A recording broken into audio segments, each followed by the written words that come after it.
Hello दोस्तों, तो कैसे हैं आप सब। आई होप कि आप सभी अच्छे होंगे। आप देख रहे हैं मेरा यूट्यूब चैनल चौधरी सर में आपका स्वागत है। तो दोस्तों, हमने सब्जेक्ट जो है ज्योग्राफी यानी कि भूगोल क्लास 12 आर्ट्स का चैप्टर 1 संसाधन को हमने यहाँ पर लिखा हुआ है।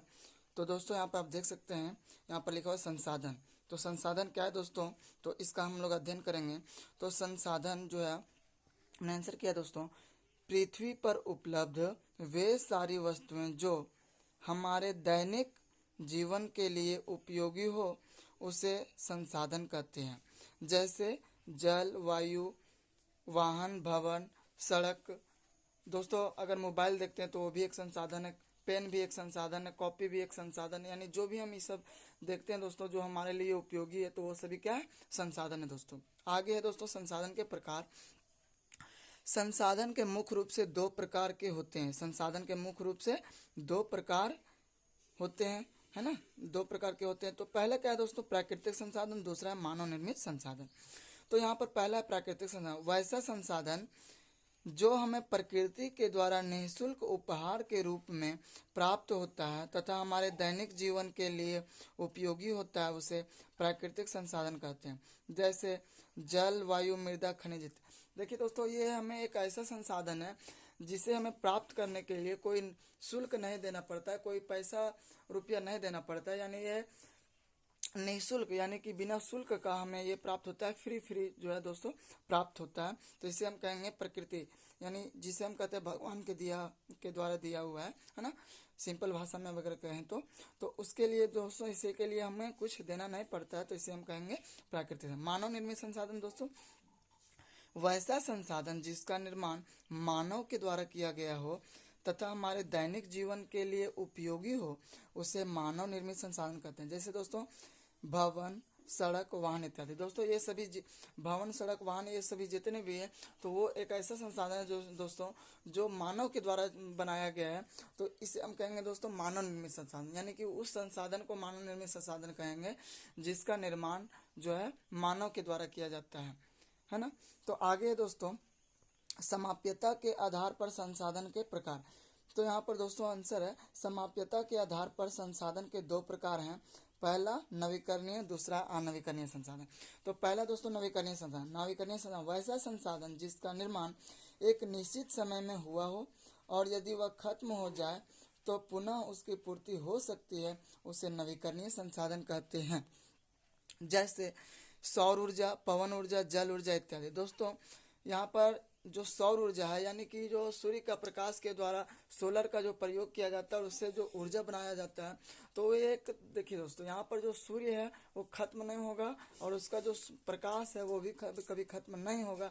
तो इस ऊर्जा को हम लोग क्या कहेंगे, सौर ऊर्जा कहेंगे दोस्तों। इसलिए क्योंकि ये कभी खत्म होने वाला नहीं है, ये कभी खत्म होने वाला नहीं है, इसको हम हमेशा प्राप्त कर सकते हैं। सोलर अगर खराब भी हो जाएगा तो उसको हम ठीक करके फिर प्राप्त कर सकते हैं। तो अर्थात दोस्तों ये सौर ऊर्जा जो है कभी खत्म होने वाला नहीं है।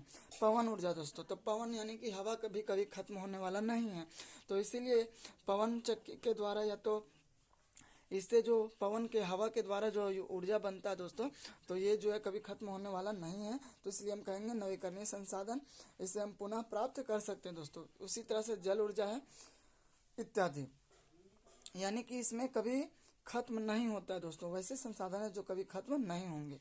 दूसरा दोस्तों आगे है अनवीकरणीय संसाधन, वैसा संसाधन जिसका निर्माण निश्चित समय में नहीं हुआ हो। यानी इसका निर्माण भी दोस्तों अलग अलग समय में होता है ना, कभी निश्चित समय में नहीं हुआ है, कभी भी हो सकता है और कभी भी हुआ होगा, है ना। मतलब कुछ पहले हुआ होगा, कुछ बाद में हो गया होगा।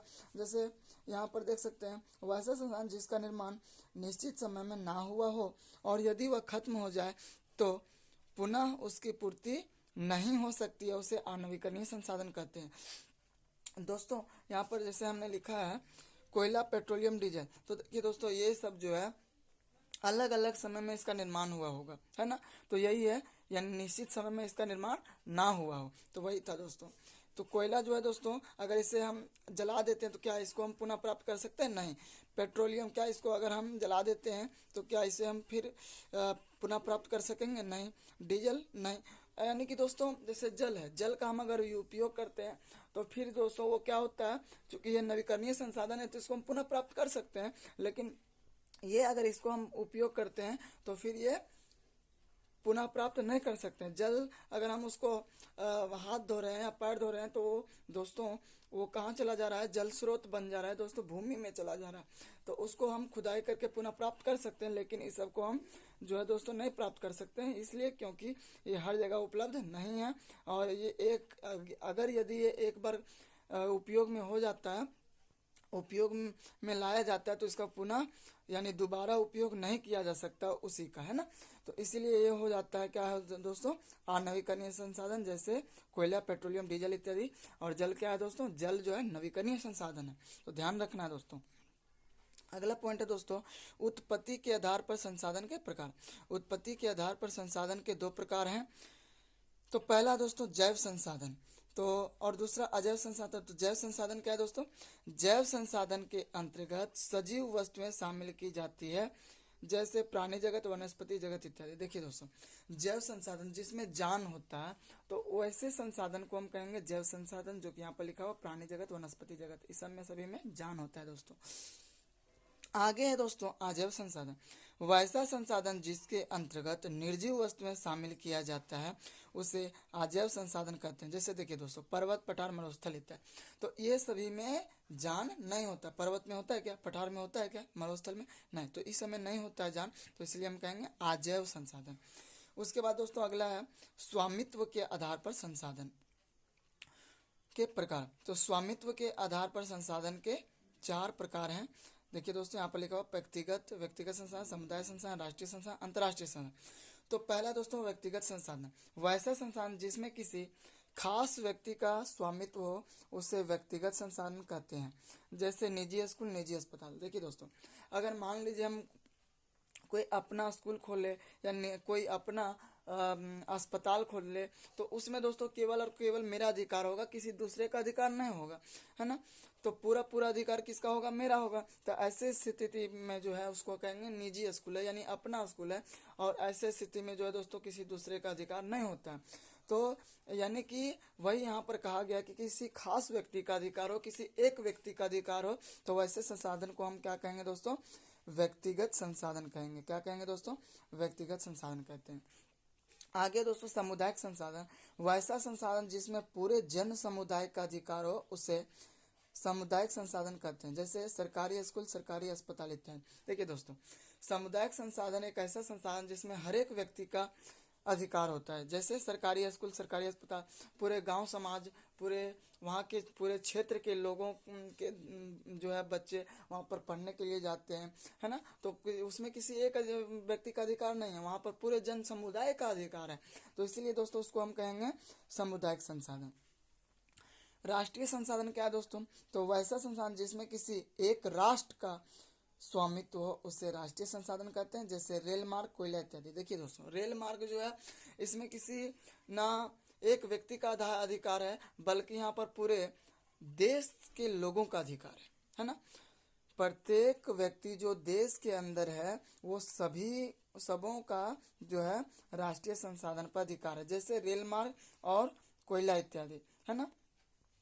तो इसमें जो है सबों का अधिकार है।